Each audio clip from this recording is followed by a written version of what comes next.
कार्यक्रम वकील आपका में आपका बहुत बहुत स्वागत है। मैं हूं प्रियंका। दोस्तों, यदि कानून की बात करें तो कानून एक ऐसी व्यवस्था है जिसके माध्यम से हम अपने समाज को सुव्यवस्थित कर सकते हैं। इसके साथ ही साथ यदि देश के हर नागरिक को कानून के बारे में समुचित जानकारी हो तो केवल समाज ही नहीं बल्कि देश भी आगे बढ़ सकता है और एक आदर्श देश का हम निर्माण कर सकते हैं। लेकिन उसके लिए ज़रूरत होती है एक ऐसे मार्गदर्शक की जिसके माध्यम से हमें कानून की गहरी जानकारी हो सके और साथ ही साथ आपकी तमाम परेशानियों का समाधान भी हो सके। इन तमाम परेशानियों को देखते हुए आज हमारे बीच एक ऐसी शख्सियत मौजूद है जिसके माध्यम से हम आपकी हर परेशानी को दूर करेंगे और इसीलिए मैं स्वागत करना चाहूंगी सीनियर एडवोकेट धर्मेंद्र जी का। धर्मेंद्र जी, आपका बहुत बहुत स्वागत है कार्यक्रम में। नमस्कार जी धर्मेंद्र जी, सबसे पहले हम बात करेंगे, जैसे ही हम कानून की बात करते हैं, कानून को लेकर लोगों में जानकारी की अभी भी बहुत कमी है और यदि हम तमाम सवालों की बात करें उसको लेकर हम चर्चा करेंगे। लेकिन सबसे पहला सवाल मेरा ये है कि अग्रिम जमानत की जब बात की जाती है तो क्या उसका जो टाइम होता है वो लिमिटेड होता है? देखिए, आपका जो प्रश्न है बहुत ही महत्वपूर्ण है और आम जनता को इसके बारे में जानना बहुत आवश्यक है, क्योंकि जो सामान्य परिस्थितियां हैं उनमें किसी भी व्यक्ति के खिलाफ कोई भी आपराधिक मुकदमा दर्ज होता है तो उस व्यक्ति को उस मुकदमे की नौयत यानी उसके नेचर की जानकारी होने से वो अपने आप को प्रॉपरली प्रोटेक्ट कर सकता है। ऑनरेबल सुप्रीम कोर्ट की 5 जजेस की बेंच ने 2020 में एक लैंडमार्क जजमेंट दिया। लैंडमार्क जजमेंट इसलिए इसको कह रहा हूँ कि इससे पहले भी जो अग्रिम जमानत की व्यवस्था दी गई थी उस व्यवस्था में ऑनरेबल सुप्रीम कोर्ट के 3 जजेस की बेंच के आदेश और पृथक पृथक कोर्ट्स के जो पृथक पृथक आदेश थे उन आदेशों में ऐसी कुछ भ्रांतियां थी जिसकी वजह से जो एक्यूज होते थे उनको रिलीफ नहीं मिल पाता था।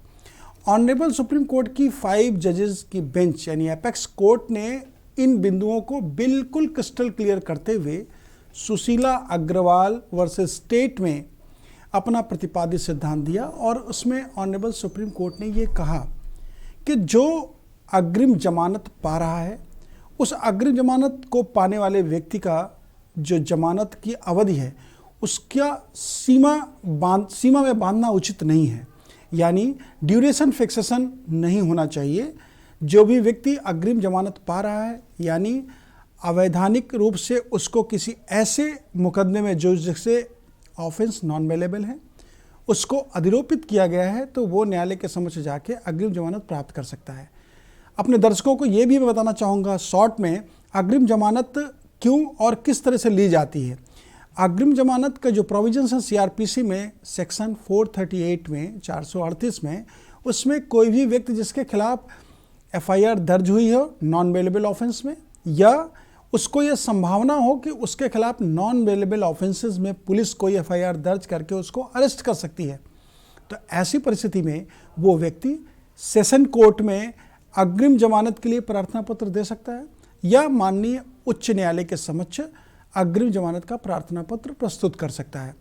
अग्रिम जमानत के प्रार्थना पत्र में प्रथम सूचना रिपोर्ट यानी एफआईआर रजिस्टर्ड होना आवश्यक नहीं है, अर्थात एफआईआर हो तब भी अग्रिम जमानत के लिए कोई व्यक्ति जा सकता है और एफआईआर नहीं दर्ज है तब भी एंटीसिपेटरी बेल जहां एंटीसिपेट किया जा सकता है वहां पे एक्यूज संभावित अभियुक्त न्यायालय के समक्ष जाके अग्रिम जमानत प्राप्त कर सकते हैं। और ऑनरेबल सुप्रीम कोर्ट के 5 जजेस की बेंच का जो आदेश आया सुशीला अग्रवाल के केस में वो एक लैंडमार्क जजमेंट के रूप में है जिसके आधार पे अब जमानत की अवधि एक सीमा में बंधी हुई नहीं है, यानी जब तक कोर्ट रिलीफ देती है तब तक वो रिलीफ अग्रिम जमानत की प्राप्त कर सकते हैं। जी बिल्कुल धर्मेंद्र जी, तो बहुत ही महत्वपूर्ण जानकारी है। इसके साथ ही अपने तमाम दर्शकों को मैं ज़रूर कहना चाहूँगी कि यदि आपकी भी कोई समस्या है, कानून को लेकर कोई भी ऐसा सवाल है जिसके लिए आप परामर्श लेना चाहते हैं तो आप हमें कॉल कर सकते हैं। कॉल करने के लिए नंबर्स लगातार आप अपने टेलीविजन स्क्रीन पर देख सकते हैं। धर्मेंद्र जी, आपसे ये जानना चाहूँगी कि सुप्रीम कोर्ट के 2020 के जो लैंडमार्क जजमेंट है उनको लेकर हम यहाँ पर चर्चा कर रहे हैं।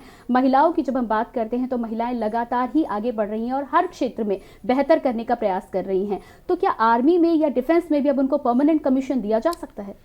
देखिए, प्रश्न आपका बहुत ही अच्छा है। पहले जो अवधारणा थी डिपार्टमेंट्स की, खास तौर से डिफेंस की और डिफेंस में भी नेवी की, वहाँ पे महिलाओं को परमानेंट कमीशन यानी पीसी नहीं दी जाती थी, उनका परमानेंट नियुक्ति नहीं की जाती थी। उसका कारण ये था कि जो नेवी के ऑफिसर्स का व्यू था कि जो शिप या जो पनडुब्बी या जो भी नौसेना के इक्विपमेंट्स हैं, जो उनके वाहन हैं, उनमें कोई अगर परमानेंट कमीशन किया जाएगा, यानी कोई महिला वहाँ पे जाके अगर परमानेंटली अपना जॉब करेगी, तो वो संभावनाएं नहीं, क्योंकि वहाँ की परिस्थितियाँ ऐसी नहीं होती हैं, भौगोलिक परिस्थितियाँ, कि वहाँ पर महिलाओं को सपोर्ट मिल सके। ऑनरेबल सुप्रीम कोर्ट ने इसमें बहुत ही क्लियर व्यू दिया और क्लियर व्यू देते हुए कहा कविता पुनिया के केस में कि परमानेंट कमीशन, चाहे वो नेवी हो, चाहे आर्मी हो, चाहे एयरफोर्स हो, या कोई भी ऐसा डिपार्टमेंट जहाँ पर नियुक्ति की जानी चाहिए, यानी स्थायी नियुक्ति की जानी चाहिए, तो उसको नियुक्ति क्यों नहीं मिलेगी? किसी को लिंग के आधार पर विभेदित नहीं किया जा सकता है। ऑनरेबल सुप्रीम कोर्ट ने कहा कॉन्स्टिट्यूशन के जो आर्टिकल 14 है, आर्टिकल 15 है, आर्टिकल 19 है, आर्टिकल 21 है, इन आर्टिकल में हर जगह समानता को, अधिकारों को प्रभावित किया गया है, यानी उनको प्रभाव में समाज के लिए दिया गया है कि पुरुष और महिला दोनों समान रूप से अपने अधिकारों का प्रयोग कर सकते हैं। और कहीं ना कहीं ये कानून ऐसा है जिसमें महिलाओं के अधिकारों का हनन हो रहा है। तो ऑनरेबल सुप्रीम कोर्ट ने बहुत क्लियर व्यू देते हुए ये कहा कि परमानेंट कमीशन नेवी को भी अपने ऑफिसर्स को देना चाहिए, वो लेडीज़ हों या जेंट्स हों, इस बात पे विभेद नहीं किया सकता है। इस जजमेंट के आने के बाद से बहुत सारी जो भ्रांतियां थी डिपार्टमेंट में वो दूर हुई और ऑनरेबल सुप्रीम कोर्ट के आदेश आने के बाद अब परमानेंट कमीशन महिलाओं को भी दिया जा रहा है। जी बिल्कुल धर्मेंद्र जी, तो इसका मतलब है कि यदि विषम परिस्थितियां जहां पर होंगी, मान लीजिए बॉर्डर है या इस तरह का कोई इलाका है, वहां को छोड़कर जहां पर पोस्टिंग हो सकती है वहां पर देना अनिवार्य होगा। ऑनरेबल सुप्रीम कोर्ट ने इसे बिल्कुल क्लियर कर दिया। आप जो बातें कह रही हैं वो बिल्कुल सही हैं, इसको और थोड़ा संशोधित होना आवश्यक है कि जो परमानेंट कमीशन यानी स्थायी नियुक्ति नहीं होती थी डिपार्टमेंट्स में, अब वो हर जगह होगी, वो चाहे नेवी हो, चाहे एयरफोर्स हो, चाहे आर्मी हो या सोशल डिपार्टमेंट्स हो, हर जगह परमानेंट कमीशन की व्यवस्था ऑनरेबल सुप्रीम कोर्ट ने करते हुए एक गाइडलाइंस दी, जिसमें ये कहा कि पुरुष और महिला के आधार पे कोई नियुक्ति नहीं होगी, यानी कोई भी जेंडर के आधार पे किसी का अपॉइंटमेंट नहीं होगा। एलिजिबिलिटी है तो अपॉइंटमेंट होगा, एलिजिबिलिटी नहीं है तो अपॉइंटमेंट नहीं होगा। वहाँ पर जेंडर के आधार पे अगर उसमें क्लासिफिकेशन किया गया तो वो इलीगल होगा। ये कॉन्स्टिट्यूशन हमारा प्रोवाइड करता है प्रत्येक व्यक्ति को उसके अधिकार के साथ। जी, औरैया से एक कॉलर हमारे साथ लाइन पर जुड़े, उनसे बात कर लेते हैं। जी निशांत जी, आपका स्वागत है कार्यक्रम में। निशांत जी, आप अपना सवाल रखें। मैम, मेरा ये सवाल है, मेरा एक मुकदमा चल रहा था जमीन का। जी। तो उसमें एसडीएम के यहाँ चल रहा था, एसडीएम कोर्ट में। जी। तो उन्होंने उसमें खुराक घोषित कर दी, जबकि उस जिसके खुराक घोषित किए हैं तो उसमें उनके नाम पूरी जमीन भी नहीं है अभी। जी। तो यही पूछना था, क्या ऐसा कर सकते एसडीएम कर सकते हैं क्या? देखिए, राजस्व संहिता जो उत्तर प्रदेश की है, उस राजस्व संहिता के प्रोविजंस के अकॉर्डिंग एसडीएम किसी भी लैंड का जहां पर सबका मालिकाना हक दर्ज हो राजस्व अभिलेखों में, वहां पर उनके हिस्से का निर्धारण अर्थात सुनिश्चित कर सकते हैं।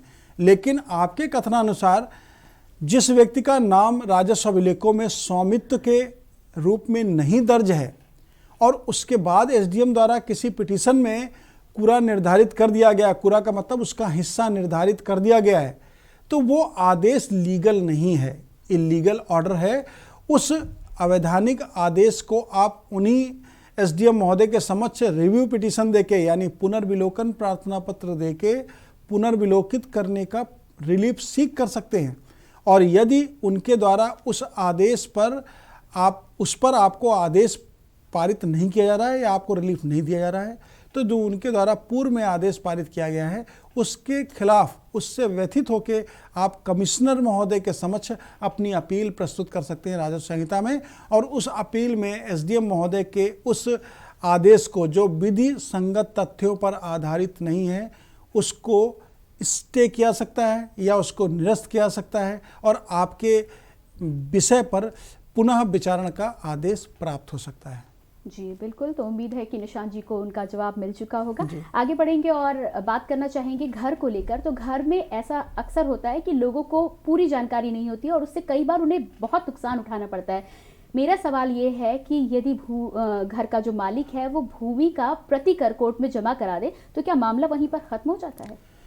देखिए, लैंड एक्विजिशन में अमेंडमेंट के बाद से बहुत ही क्लियर लॉज आ गए हैं। ऑनरेबल सुप्रीम कोर्ट ने भी इस विषय को बहुत गंभीरता से लिया। संविधान में भी इस विषय पर बहुत स्पष्ट निर्देश हैं। मनोहर लाल के केस में ऑनरेबल सुप्रीम कोर्ट ने बहुत क्लियर व्यूज़ दिए। पहले क्या होता था, जो किसी की लैंड को कोई भी गवर्नमेंट डिपार्टमेंट जब एक्वायर्ड करता था, यानी गवर्नमेंट लैंड को एक्वायर्ड करती थी, तो एक्वायर्ड करने के बाद वो जो भी प्रतिकर है, यदि भूमि भवन के स्वामी द्वारा नहीं लिया जाता था तो वो न्यायालय में जमा कर देती थी या ट्रेजरी में जमा कर देती थी।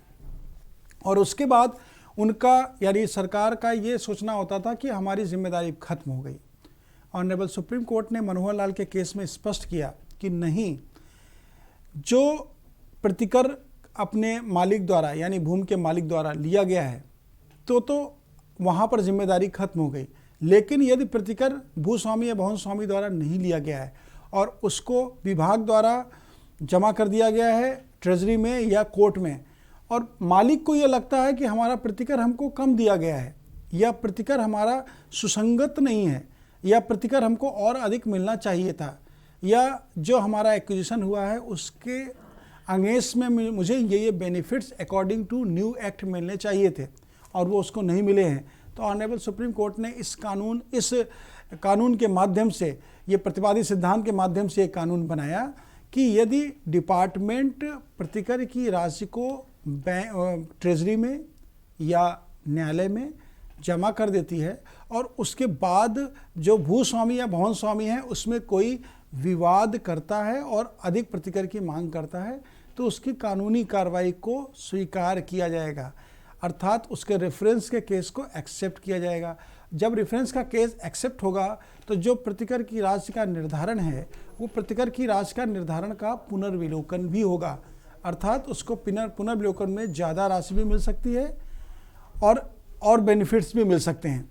तो इस जजमेंट को लैंडमार्क जजमेंट इसलिए माना जाता है कि इस जजमेंट के आने के बाद ऑनरेबल सुप्रीम कोर्ट के व्यूज़ बहुत क्लियर हुए और उन क्लियर व्यूज़ के अकॉर्डिंग जो भी लैंड एक्विजिशन की प्रोसीडिंग्स हो रही हैं, उन लैंड एक्विजिशन की प्रोसीडिंग्स में क्लियरिटी आई है और जो भूस्वामी या भवन स्वामी हैं उनको अधिक लाभ प्राप्त हो रहा है। जी बिल्कुल, तो यहाँ पर क्लैरिटी आई है और यदि कोई भी कंफ्यूजन है तो आप दोबारा जा सकते हैं और उसका अवलोकन होगा। जी, इसके अलावा एक बार फिर से अपने तमाम दर्शकों को कहना चाहूँगी, यदि कानून से जुड़ी आपका कोई भी सवाल है, आपकी कोई परेशानी है तो आप हमें कॉल कर सकते हैं। कॉल करने के लिए नंबर्स लगातार आप अपने टीवी स्क्रीन पर देख सकते हैं। इसके साथ ही साथ रायबरेली से अगले कॉलर हमारे साथ लाइन पर हैं, शिराज जी। शिराज जी, आप अपना सवाल करें, धर्मेंद्र जी आपको सुन रहे हैं। जी, मेरा सवाल ये है कि रायबरेली भटपुरा में ग्राम समाज की जमीन है, खलिहान, उसमें सब माफिया लोग बसे हुए हैं जी। क्या करो? जी शिराज जी, सबसे पहले आपसे अनुरोध करूंगी आप टेलीविजन के वॉल्यूम को धीमा कर लें और उसके बाद अपना सवाल पूरी तरह से रखें। जी, आपसे अनुरोध करूंगी टेलीविजन के वॉल्यूम को धीमा कर लें। जी धर्मेंद्र जी, मेरे हिसाब से शिराज जी का सवाल यहाँ पर ये था कि जो सरकार की कोई जमीन है उस पर किसी भू माफिया का कब्जा है, तो इसको लेकर शिराज जी का प्रश्न बहुत ही महत्वपूर्ण है। कोई भी जीएस लैंड, यानी गवर्नमेंट की कोई भी लैंड, ग्राम समाज की कोई भी लैंड जिस पर किसी व्यक्ति द्वारा या किसी समूह विशेष द्वारा या किसी अन्य के द्वारा अवैध कब्जा कर लिया गया है, किसी आवंटन के माध्यम से उसका अध्यासन नहीं है, तो निश्चित रूप से वो इलीगल ट्रेसपासर की हैसियत में आता है, जिसके लिए सिविल प्रोसीडिंग्स भी होती हैं, क्रिमिनल प्रोसीडिंग्स भी होती हैं। अब ऑनरेबल स्टेट गवर्नमेंट के अभी कुछ लेटेस्ट में जो जीओ आए हैं उसके अकॉर्डिंग कोई भी इलीगल ट्रेसपासर या कोई भी अवैध कब्जे धारक जो कहीं पर सरकारी ज़मीनों पर कब्जा करके निर्माण करा लेता है, ऐसे निर्माण को वैधानिक रूप से ध्वस्त करने की कार्रवाई की जा रही है। प्रदेश के लगभग प्रत्येक जिले में इस तरह की कार्रवाई चल रही है। आपको ये लगता है कि वो कोई भूमाफिया हैं जिन्होंने वहाँ पर अपने कुनबे को स्थापित कर लिया है, तो आपको भूमाफिया सेल में भी एक एप्लीकेशन देने की आवश्यकता है। साथ ही साथ जीएस लैंड है तो आपको एसडीएम और डीएम के साथ सीडीओ को भी एक प्रार्थना पत्र देना चाहिए, और उस लैंड का प्रॉपर मेजरमेंट होने के बाद यदि तहसील यानी लेखपाल अमीन इन सब की आख्या ये आती है कि वो जीएस लैंड है, तो निश्चित रूप से ऐसे लोगों को वहाँ से रिमूव करने का जिलाधिकारी और एसडीएम महोदय, सीडीओ महोदय को अधिकार है, उनको वहाँ से रिमूव कराया जाएगा। लेकिन आपको प्रॉपर फोरम में ये शिकायत दर्ज करानी होगी।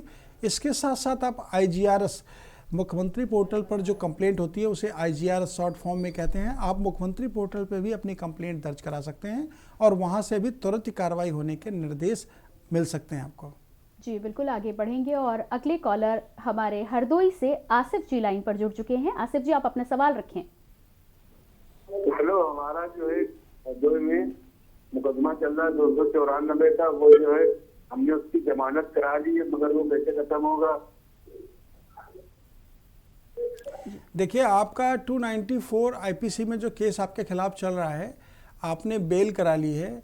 ये सेक्शन कंपाउंडेबल सेक्शन के रूप में है। अगर आप न्यायालय के समक्ष इसके ट्रायल को फेस करना चाहते हैं तो आपके जो डिफेंस हैं कोर्ट में आप रिक्वेस्ट करिए कि केस जल्दी से जल्दी आपका ख़त्म हो, और उसके लिए आप जो भी प्रोसिक्यूशन साइड से स्टेटमेंट्स होने हैं यानी विटनेस प्रेजेंट होने हैं उनको प्रेजेंट हो जाना चाहिए, और आप 313 के स्टेज में जो आपको अपने बचाव में साक्ष्य प्रस्तुत करने हैं वो प्रस्तुत करने चाहिए। इसके लिए न्यायालय में आपको अपना प्रार्थना पत्र देते हुए मुकदमे के शीघ्र निस्तारण की प्रार्थना करनी चाहिए।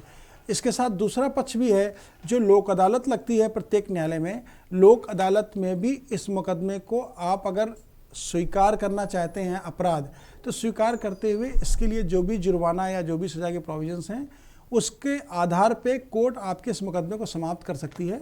आप इस मुकदमे को लोक अदालत में स्थानांतरित करा के वहाँ मुकदमे के निस्तारण की प्रार्थना करिए, तो आपका मुकदमा तुरंत खत्म हो सकता है। जी बिल्कुल, आगे बढ़ेंगे और बात करूंगी राजनीति की। राजनीति में आजकल हम यदि देखते हैं तो काफ़ी ऐसे नेता हैं जिनकी दागी छवि है और बाद में ऐसा पता चलता है। मेरा सवाल यह है कि क्या राजनीतिक व्यक्ति जब राजनीति में आता है तो उसे वेबसाइट पर अपने आपराधिक इतिहास का ब्यौरा देना होता है? ऑनरेबल सुप्रीम कोर्ट ने ये एक जजमेंट 2020 में दिया।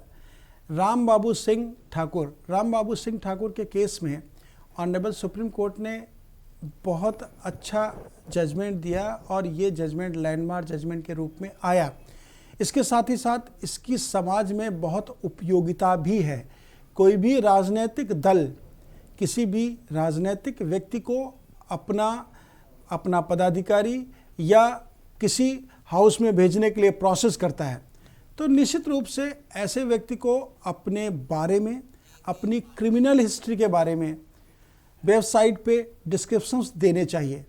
ऑनरेबल सुप्रीम कोर्ट ने कहा कि ये पारदर्शिता इसलिए भी आवश्यक है कि राजनीति में जिस तरीके से अपराधीकरण बढ़ गया है, तो जब वेबसाइट पे जो भी राजनीतिक व्यक्ति है उसका विवरण होगा, उसका आपराधिक इतिहास होगा, उसके मुकदमों का विवरण होगा, तो निश्चित रूप से ऐसे विवरण को समाज का प्रत्येक व्यक्ति ऑनलाइन देख सकेगा। तो जब ऑनलाइन देख सकेगा तो जो भी राजनीतिक व्यक्ति हैं वो इस तरह की चीज़ों को, इस तरह के अपराध को करने से बचेंगे।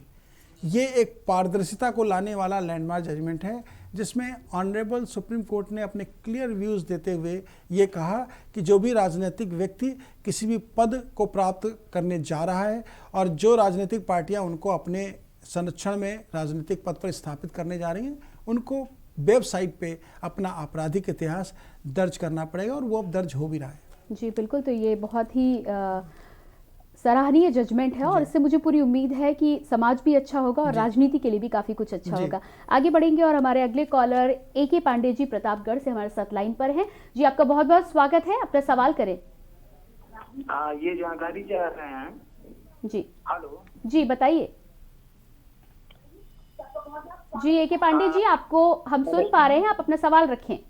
AK पांडे बोल रहा हूँ, नमस्कार। नमस्कार। मैं प्रतापगढ़ से बोल रहा हूँ। ये जानकारी ये चाह रहे हैं, जैसे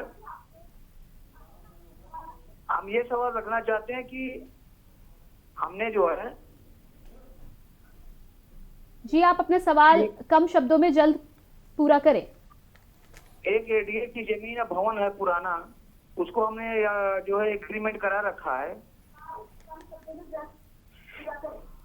एडीए की जमीन है, उसे हमने जो है एग्रीमेंट कराया है, और एग्रीमेंट कराने के बाद में जो पैसा हमने दिया है अभी तक उसका कुछ ये नहीं हुआ कि मतलब कब तक ये लिखा पढ़ी होगा, क्योंकि कचहरी में हड़ताल चल रहा है काफी दिनों से। क्या हमें उस पैसे का कोई फायदा मिल सकता है? देखिए, आपने जो एग्रीमेंट कराया है किसी प्रॉपर्टी को परचेज करने के लिए, एग्रीमेंट टू सेल में जो टर्म्स एंड कंडीशन आपने लिखी हैं, जो शर्तें लिखी गई हैं, उन शर्तों को आपको और जो विक्रेता है दोनों को पालन करना आवश्यक है, क्योंकि ट्रांसफ़र ऑफ प्रॉपर्टी एक्ट और रजिस्ट्रेशन एक्ट दोनों की जो बाइंडिंग्स हैं वो आप दोनों पक्षकारों पर हैं, विक्रेता पे भी हैं और क्रेता पे भी हैं। तो ऐसी स्थिति में जो आपने एग्रीमेंट कराया है, यदि आपकी कचहरी में इस समय न्यायिक कार्य से विरत होने का निर्णय है अधिवक्ता गणों का, तो आप अपने दस्तावेज को स्वयं प्रेजेंट कर सकते हैं रजिस्ट्रार के समक्ष, और आप चाहें तो अपने बैनामे को आप किसी भी जो डीड राइटर हो, कोई भी टाइपिस्ट हो जो डीड को टाइप कर सकता हो बेहतर तरीके से, उससे आप टाइप करा के अपने बैनामे को निष्पादित और निबंधित करा सकते हैं। यदि आपके एग्रीमेंट में टाइम खत्म हो रहा है तो, और यदि टाइम उसमें पर्याप्त है अभी आपका, तो न्यायालय में कार्य सुचारू रूप से चालू होने का इंतजार करिए, और जैसे ही न्यायिक कार्य से विरत होने का निर्णय समाप्त होगा अधिवक्ता गणों का, तो वो आपके बैनामे को वो करा देंगे। लेकिन आपका जो एग्रीमेंट है, उस एग्रीमेंट के बाद जो रजिस्ट्री आपकी होनी है, इसमें जो टर्म्स एंड कंडीशन है उसके अलावा कोई अदर बेनिफिट आपको नहीं मिल सकता है। जो एग्रीमेंट में टर्म्स एंड कंडीशन है वही बेनिफिट्स आपको मिलेंगे, और लैंड को आप अपने फेवर में बैनामा करा सकते हैं स्पेसिफिक परफॉर्मेंस एक्ट के अंतर्गत। जी बिल्कुल। अगले कॉलर हमारे सुदर्शन जी लखनऊ से जुड़े हैं। जी सुदर्शन, आपका बहुत बहुत स्वागत, अपना सवाल करें आप। हाँ जी, नमस्कार। नमस्कार। हमने जमीन लिया था, आज 10-12 साल हो गया, रजिस्ट्री भी करवा लिया हूँ, और उसमें जो है हमारे रजिस्ट्री के 4 साल के बाद वो डीलर ने दूसरे को फिर से रजिस्ट्री कर दिया है, और हमने जब थाने में गया, थाने में कोई सुनवाई नहीं होती है। बोलते हैं डीएम के पास जाओ और एसडीएम के पास जाओ। एसडीएम कहते हैं जिससे लिए हो उससे बात करो आप। जी देखिए, आपका जो प्रश्न है वो बहुत महत्वपूर्ण है, और इस तरह की घटनाक्रम बहुत ज़्यादा हो रही हैं। आपने यदि किसी प्रॉपर्टी का बैनामा अपने पक्ष में करा लिया है, तो आपने लीगल डॉक्यूमेंटेशन को रजिस्टर्ड कराया है, और उस बैनामे को कराने के साथ ही आपने जो भी लैंड का प्रतिफल है, कंसिडरेशन अमाउंट है, वो सेलर को अदा कर दिया है। जो बैनामा है उसके होने का जो समय है वो भी 11-12 साल हो गया आपके कथनानुसार। ऐसी स्थिति में बीच में यदि आपके सेलर द्वारा उसी प्रॉपर्टी को किसी अन्य को ट्रांसफ़र कर दिया गया है, तो वो इलीगल एक्ट है। आप चाहें तो दोनों तरीके से जो सेकंड परचेजर है और जो सेलर है उनके खिलाफ आप कार्रवाई कर सकते हैं। पहला, आपको सीपीसी के प्रोविजंस को ध्यान में रखते हुए जो सेकंड बैनामा हुआ है आपके बैनामे के बाद, उस बैनामे को शून्य कराने के लिए दीवानी न्यायालय में वाद प्रस्तुत कर सकते हैं, और वो बैनामा शून्य हो जाएगा इसलिए कि पहले आपने लीगली उस प्रॉपर्टी को अपने फेवर में ट्रांसफ़र करा लिया है। आप बैनामा शून्य कराने के लिए न्यायालय में जब जाते हैं तो आपको जो आपके बैनामा हुआ है उसकी कॉपी लगानी होती है, और जो आपके बैनामे के बाद दूसरा बैनामा हुआ है उसकी सर्टिफाइड कॉपी लगा के न्यायालय से ये डिक्लेरेशन कराना पड़ता है, उद्घोषणा करानी पड़ती है कि हमारे बैनामे के बाद जो बैनामा हुआ है वो बैनामा अविधिक है, उस बैनामे को शून्य घोषित किया जाए। न्यायालय तथ्यों को देखते हुए, साक्ष्यों को देखते हुए आपके बैनामे को बहाल रखती है और दूसरे बैनामे को सेट असाइड कर सकती है। ये है सीपीसी के प्रोविजंस, यानी सिविल प्रोसीजर में जो आपको बेनिफिट मिल सकता है उसका ये तरीका है। साथ ही साथ जिस व्यक्ति ने आपको सेल किया और उसने किसी अन्य को भी सेल किया, यानी एक ही प्रॉपर्टी के 2 कंसिडरेशन अमाउंट ले लिए, तो उस व्यक्ति ने ये फ्रॉड भी किया है, जो आईपीसी के अंतर्गत 406, 420, 467, 468 के अपराध की श्रेणी में आता है, और ये एक गंभीर अपराध है। ऐसी स्थिति में अगर आपका जो घटनाक्रम है उसमें पुलिस आपकी मदद नहीं कर रही है एफआईआर दर्ज करने के लिए, तो आप एक पंजीकृत डाक के माध्यम से एसपी को इस घटना की विस्तृत शिकायत करिए, और उसके बाद न्यायालय के समक्ष जाके 156 इन ब्रैकेट 3 CRPC में जो प्रार्थना पत्र दिया जाता है उस प्रार्थना पत्र को दीजिए।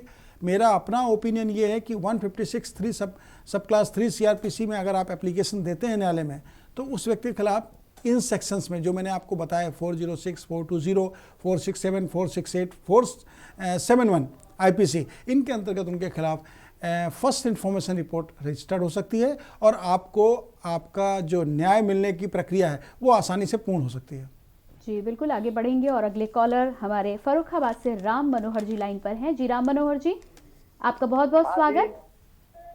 हाँ जी साहब, हमारा प्रॉब्लम है साहब, हमने 1987 में हमारे यहाँ बंदोबस्त हुआ था जी। तो 1900 हाँ साहब, हमारा 1987। जी, आप टेलीविजन के वॉल्यूम को धीमा करें और उसके बाद अपना सवाल पूरी तरह से रखें।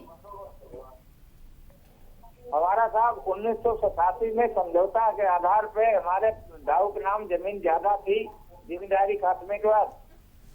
तो साहब जी राम मनोहर जी, आप अपना सवाल रखें और टेलीविजन के वॉल्यूम को धीमा करें। आप अपना सवाल पूरा करें।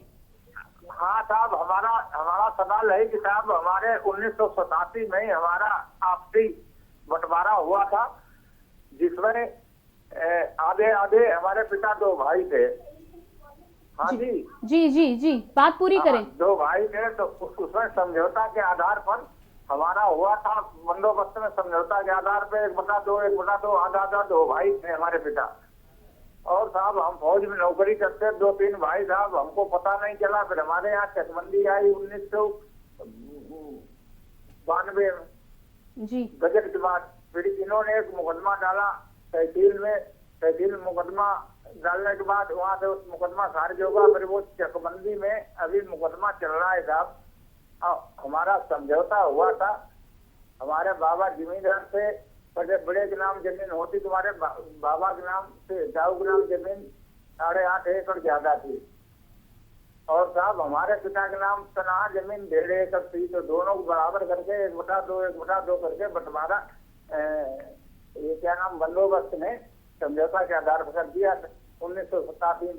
अभी इन्होंने मुकदमा डाल दिया चकबंदी। तो साहब इसमें हम क्या करें? देखिए, आपका अगर कोई भी फैमिली सेटलमेंट हुआ है, पारिवारिक बंटवारा हुआ है और बंदोबस्त जो हुआ उसके अनुसार आप लोगों के शेयर का डिसीजन हो गया है, तो आपने उसी आधार पे अपना नामांतरण राजस्व अभिलेखों में करा लिया होगा। यदि आपने नामांतरण नहीं कराया तो ये आपकी एक विधिक भूल है। अभी जो CO यानी चकबंदी ऑफिसर जो भी हैं उनके समक्ष यदि आपकी कोई भी जो पिटीशन है वो पेंडिंग है तो आपको उस बंदोबस्त जो आपके पारिवारिक सेटलमेंट के माध्यम से हुआ था उनके सारे रिकॉर्ड्स, आपका पारिवारिक समझौता, आपके पक्ष में जो आपका निर्धारण हुआ स्वामित्व का, वो सारे, और उसके साथ ही जो रेवेन्यू रिकॉर्ड के आधार आपके मालिकाना हक के हैं, वो सारे डॉक्यूमेंट्स के साथ आप चकबंदी ऑफिसर के समक्ष अपना अगर पक्ष रखेंगे, आपकी प्लीडिंग, आपके डॉक्यूमेंट्री एविडेंस को देखते हुए चकबंदी ऑफिसर आपके फेवर में आदेश पारित करेंगे। इस पर बहुत सारी विधि व्यवस्थाएं भी हैं, बोर्ड ऑफ रेवेन्यू के कई इस पे लॉज भी हैं, जिस आधार पे यदि पूर्व में कोई सेटलमेंट हो गया है तो फिर उस पर दूसरी सुनवाई किसी दूसरे फोरम में नहीं होनी चाहिए। आप अपने एडवोकेट के माध्यम से उन प्रतिपादित सिद्धांतों को प्रस्तुत करते हुए चकबंदी ऑफिसर के यहाँ जो भी कार्रवाई चली उसको निस्तारित करा सकते हैं। जी बिल्कुल, और इसके साथ ही साथ हम अपनी चर्चा को भी जारी रखेंगे, साथ ही साथ आपके सवालों को भी लेंगे, लेकिन इससे पहले कार्यक्रम में लेंगे एक छोटा सा ब्रेक।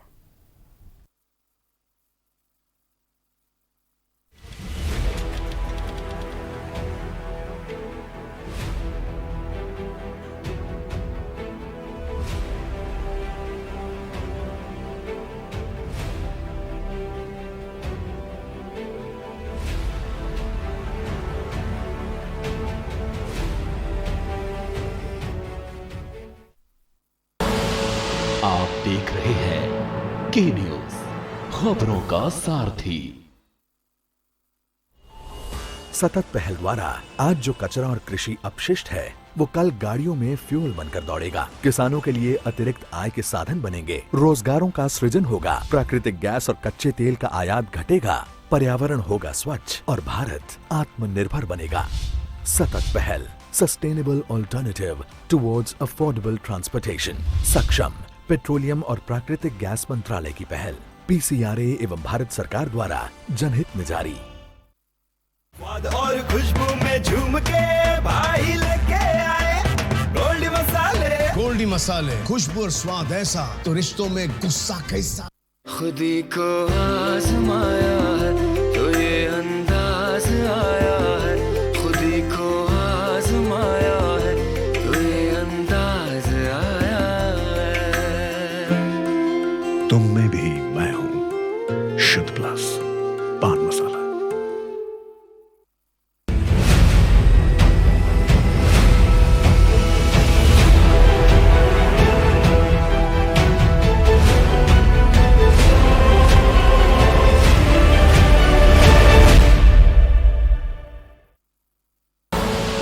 आप देख रहे हैं के न्यूज, खबरों का सारथी।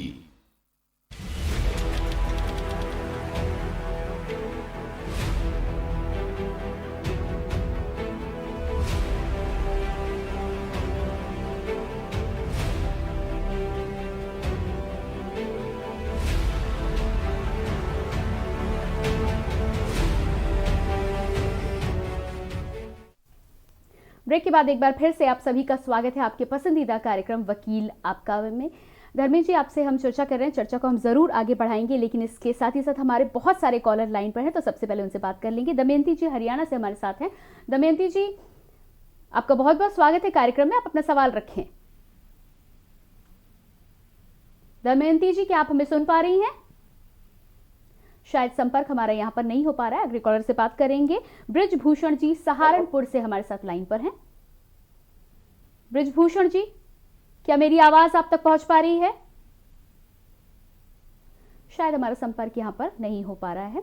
आगे बढ़ूंगी और चर्चा को हम जारी रखेंगे। हम बात कर रहे थे राजनीतिक व्यक्तियों के, उनके आपराधिक इतिहास को लेकर। इसके साथ ही साथ किसान आंदोलन आजकल राजनीति को लेकर बहुत चर्चा में बना हुआ है। मैं आपसे ये जानना चाह रही थी कि पिछले 2 महीनों से उनका आंदोलन चल रहा है। यदि पब्लिक स्थानों की हम बात करें तो क्या पब्लिक स्थान पर अधिक समय तक धरना दिया जा सकता है, उसका उपयोग किया जा सकता है या नहीं? देखिए, ऑनरेबल सुप्रीम कोर्ट ने 2020 में जो शाहीन बाग का केस था, उस केस को ध्यान में रखते हुए ऑनरेबल सुप्रीम कोर्ट ने अपने प्रतिपादित सिद्धांत में ये कहा कि जो पब्लिक प्लेस है, उस पब्लिक प्लेस को एक लंबे समय तक के लिए कोई भी अवरोधित नहीं कर सकता है। कोई व्यक्ति या समूह, जो संवैधानिक व्यवस्थाएं हैं उसमें विरोध करने का संवैधानिक अधिकार है हर व्यक्ति को, लेकिन विरोध करने की जो संवैधानिक सीमा है उसका ध्यान भी हर व्यक्ति को रखना चाहिए। तो सार्वजनिक स्थान को कोई कब तक अवरोधित करके रखेगा, उससे आम जनता का नुकसान होता है। ऑनरेबल सुप्रीम कोर्ट ने कहा कि जो भी प्रोविजंस हैं, उन प्रोविजंस में इस बात को बहुत एलोबरेट होना चाहिए कि कोई भी व्यक्ति जो भी धरना प्रदर्शन, अपनी अभिव्यक्ति या अपना कोई भी विरोध दर्ज कराना चाहता है तो उसकी एक सीमा होनी चाहिए, उसका एक निश्चित स्थान होना चाहिए। कोई भी व्यक्ति लंबे समय तक किसी एक जगह पर धरना प्रदर्शन करके आम जनता के कार्यों को अवरोधित नहीं कर सकता है। ये सिद्धांत भी एक प्रतिपादित सिद्धांत के रूप में ऑनरेबल सुप्रीम कोर्ट के 3 जजेस की बेंच द्वारा प्रतिपादित किया गया, जिसका प्रभाव सामान्य रूप से देखने को मिलता है। जी बिल्कुल, तो काफ़ी अच्छा निर्णय है। मुझे ऐसा लगता है कि इससे काफ़ी लोगों की परेशानियां कम होंगी। आगे बढ़ते हैं और दमयंती जी एक बार फिर से हमारे साथ जुड़ गई हैं। जी दमयंती जी, अपना सवाल करें आप। मेरे हस्बैंड की जमीन है जो किसी रिलेटिव ने उनके नाम की थी बचपन में जी, तो वो उन पर मेरे देवरों का कब्जा है। मेरे हस्बैंड की और कोई इनकम नहीं है, मैं ही मतलब जॉब में हूँ थी, अब तो रिटायर हो चुकी हूँ। वो हमारी जमीन नहीं देते और मतलब फिर हमारे को बहुत परेशान करते हैं इसी वजह से ना। 34 इयर्स हो गए मेरी मैरिज को, जो मतलब मेरे हस्बैंड के नाम जमीन है वो भी भाई कब्जा करके बैठी है।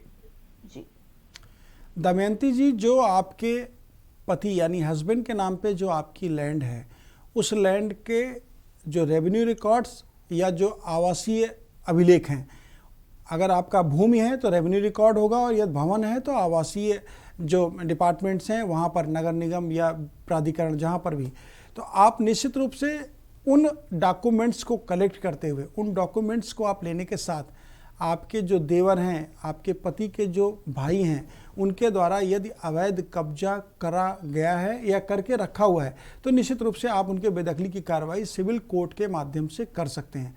आप एक परमानेंट इंजंक्शन का रिलीफ सीख कर सकते हैं सिविल कोर्ट में, और उसके साथ में इजेक्टमेंट यानी बेदखल करने का रिलीफ भी सीख कर सकते हैं, जिसमें आप न्यायालय से ये प्रार्थना कर सकते हैं कि आपके ये टाइटल के डॉक्यूमेंट्स हैं, टाइटल के डॉक्यूमेंट्स के आधार पे आपके पति का स्वामित्व है इस भूमि पर, और इस भूमि पर ये लोग अवैध कब्जा करे हुए हैं या करना चाहते हैं। जैसी परिस्थिति हो उसको आपको अविवर्णित करना होगा, और उस आधार पे न्यायालय से आप अपनी जगह को उपयोग उपभोग करने का एक एंट्रीम रिलीफ ले सकती हैं टेम्परेरी इंजंक्शन के रूप में, और परमानेंट रिलीफ ले सकती हैं आप स्थायी निषेधाज्ञा के रूप में। साथ ही साथ यदि व्यक्ति जो भी आपके देवर हैं उन्होंने कब्जा करके उस जगह से कोई लाभ प्राप्त किया है आर्थिक रूप से, तो आप पिछले सालों के उस प्राप्त किए गए लाभ को भी रिकवर करने का प्रोसेस सिविल कोर्ट के माध्यम से कर सकते हैं। अगले कॉलर हरियाणा से ब्रजभूषण जी हमारे साथ लाइन पर हैं। जी ब्रजभूषण जी, अपना सवाल रखें आप। जी आपका बहुत बहुत स्वागत है, अपना सवाल रखिए। क्या आप मुझे सुन पा रहे हैं?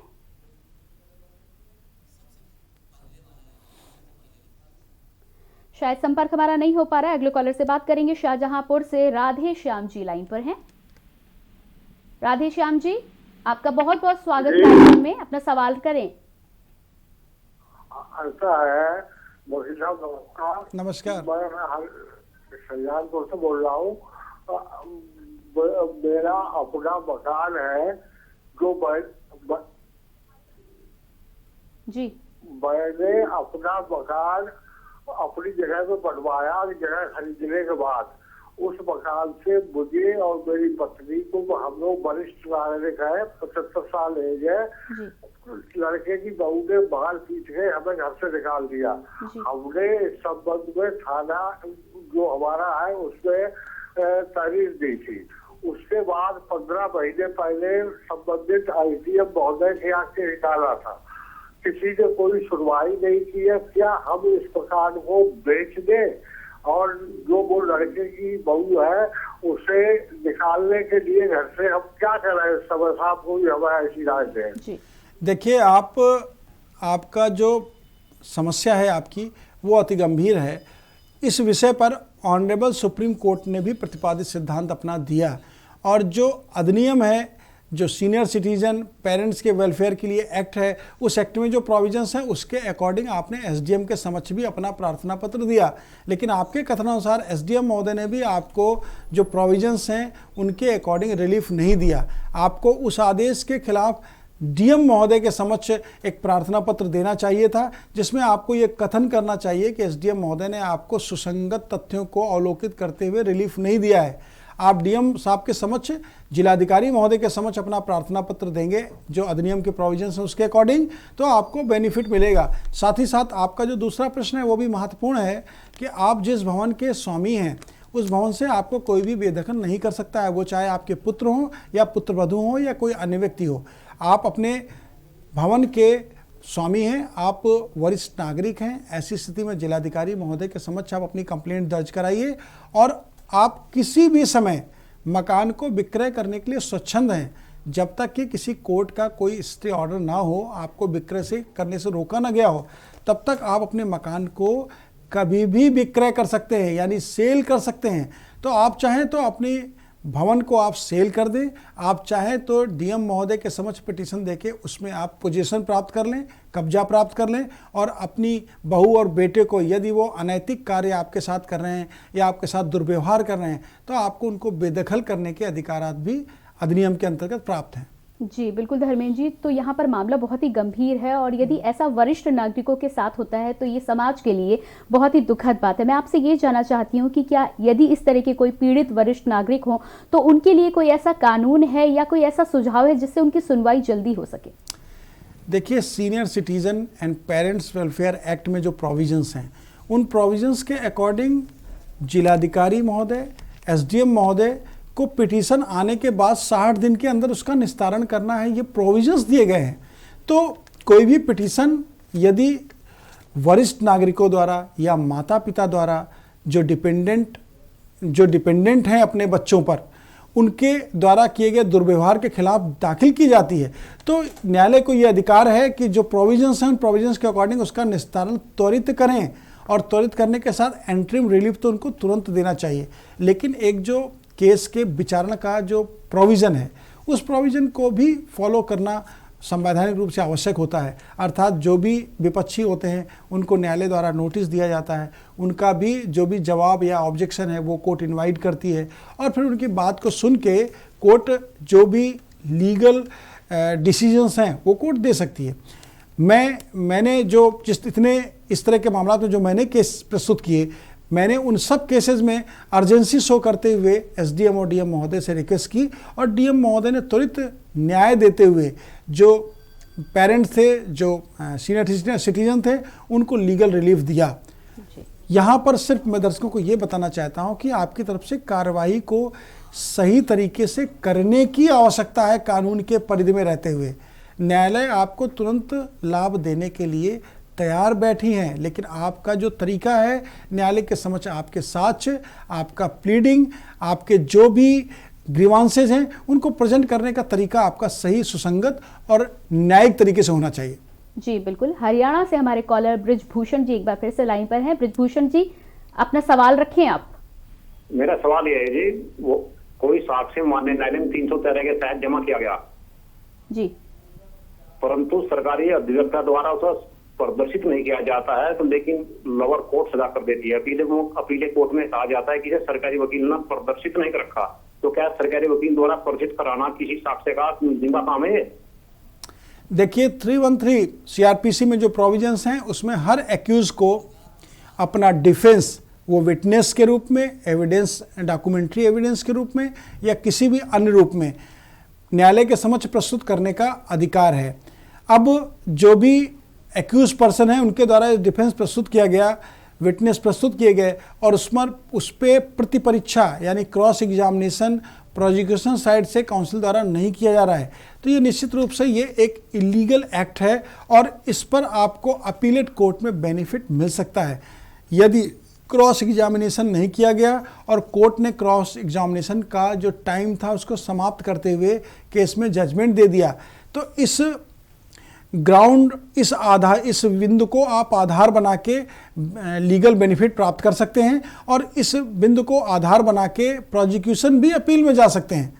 तो आपको अपने पक्ष को बेहतर तरीके से साक्ष्यों के साथ प्रस्तुत करने का अपीलेट फोरम में भी समय मिलेगा। आपके द्वारा विटनेस प्रस्तुत कर दिया गया, आपने अपने दायित्व का निर्वहन किया क्योंकि आप उस केस से बाइज्जत बरी होना चाहते हैं, लेकिन प्रोसिक्यूशन अगर आपको सपोर्ट नहीं कर रहा है तो प्रोसिक्यूशन को उसमें सपोर्ट करना, लीगल जो प्रोसीडिंग्स हैं, लीगल जो प्रतिपादित सिद्धांत हैं उसके अकॉर्डिंग करना पड़ेगा। जी, अगले कॉलर हमारे साथ बरेली से जुड़े हैं धूम सिंह जी। धूम सिंह जी, स्वागत है आपका, अपना सवाल रखें। धूम सिंह जी, क्या आप मुझे सुन पा रहे हैं? शायद संपर्क हमारा नहीं हो पा रहा है, अगले कॉलर से बात करेंगे। राम मोहन जी फर्रुखाबाद से लाइन पर हैं। जी राम मोहन जी, शायद हमारे यहाँ पर संपर्क नहीं हो पा रहा है। हेलो जी राम मोहन जी, मेरी आवाज आप तक पहुंच रही है? जी आप अपने सवाल करें। राम मोहन जी, आपसे अनुरोध है अपना सवाल करें। हाँ जी कर रहे हैं हम। आपसे संबंधित जो हमारा मुकदमा चल रहा है, तो हमने अभी कुछ हमारा पूछने को रह गया था, पूरा जवाब नहीं हो पाया। जब साहब उसमें हमारे पास 1987 से खतौनी में हमारा नाम चल रहा है, और एक पक्षी आदेश एक पासिंग करके हमारे परिवार वालों ने, हमको पता नहीं चला, और एक पक्षी आदेश उन्होंने करा लिया। तो फिर वो आदेश हमने जब तेज पर्चा बता तो हमने उसको कैंसिल कराया, रिस्टोर करा के फिर मुकदमा अभी हमारा चल रहा है, और हमारे पूरे दस्तावेज समझौता के हैं, और समझौता जिसने कराया था प्रधान पूर्व भाई, वो भी जिंदा है, उसने भी गवाही दी। जी देखिए, आपके खिलाफ जो एक पक्षीय आदेश हो गया, उस एक पक्षीय आदेश पर आपने पुनर्विलोकन प्रार्थना पत्र प्रस्तुत करते हुए या रेस्टोरेशन का एप्लीकेशन देते हुए आपने उसको रिस्टोर करा लिया। अब आपने रिस्टोर करा लिया है तो जो भी आपके साक्ष्य हैं उन साक्ष्य को रेस्टोरेशन के बाद आपको न्यायालय के समक्ष प्रस्तुत करना चाहिए। एसडीएम महोदय को आप अपने एविडेंस के माध्यम से, आप साक्ष्य के माध्यम से कन्विंस करिए कि हमारा जो पारिवारिक समझौता था, पारिवारिक समझौता जो विधि व्यवस्थाएं हैं और जो प्रतिपादित सिद्धांत हैं उसके अनुसार पारिवारिक समझौता मौखिक भी हो सकता है जिसकी पुष्टि गवाहों के माध्यम से होती है, पारिवारिक समझौता लिखित रूप से भी हो सकता है जिसकी पुष्टि भी गवाहों के माध्यम से होती है, और पारिवारिक समझौता ऑनरेबल कोर्ट न्यायालय के माध्यम से भी हो सकता है। तो आपका जिस तरह का भी पारिवारिक समझौता है उस पारिवारिक समझौते को आपको न्यायालय के समक्ष जहां आपका रजिस्ट्रेशन हुआ है वहां पर प्रेजेंट करके अपने तथ्यों को प्रूफ करना पड़ेगा। आपके समझौते के समय यदि आपके ग्राम प्रधान साक्षी थे तो उनको न्यायालय के समक्ष प्रस्तुत करना होगा, और अन्य कोई साक्ष्य है तो उनको भी आपको न्यायालय के समक्ष प्रस्तुत करना होगा।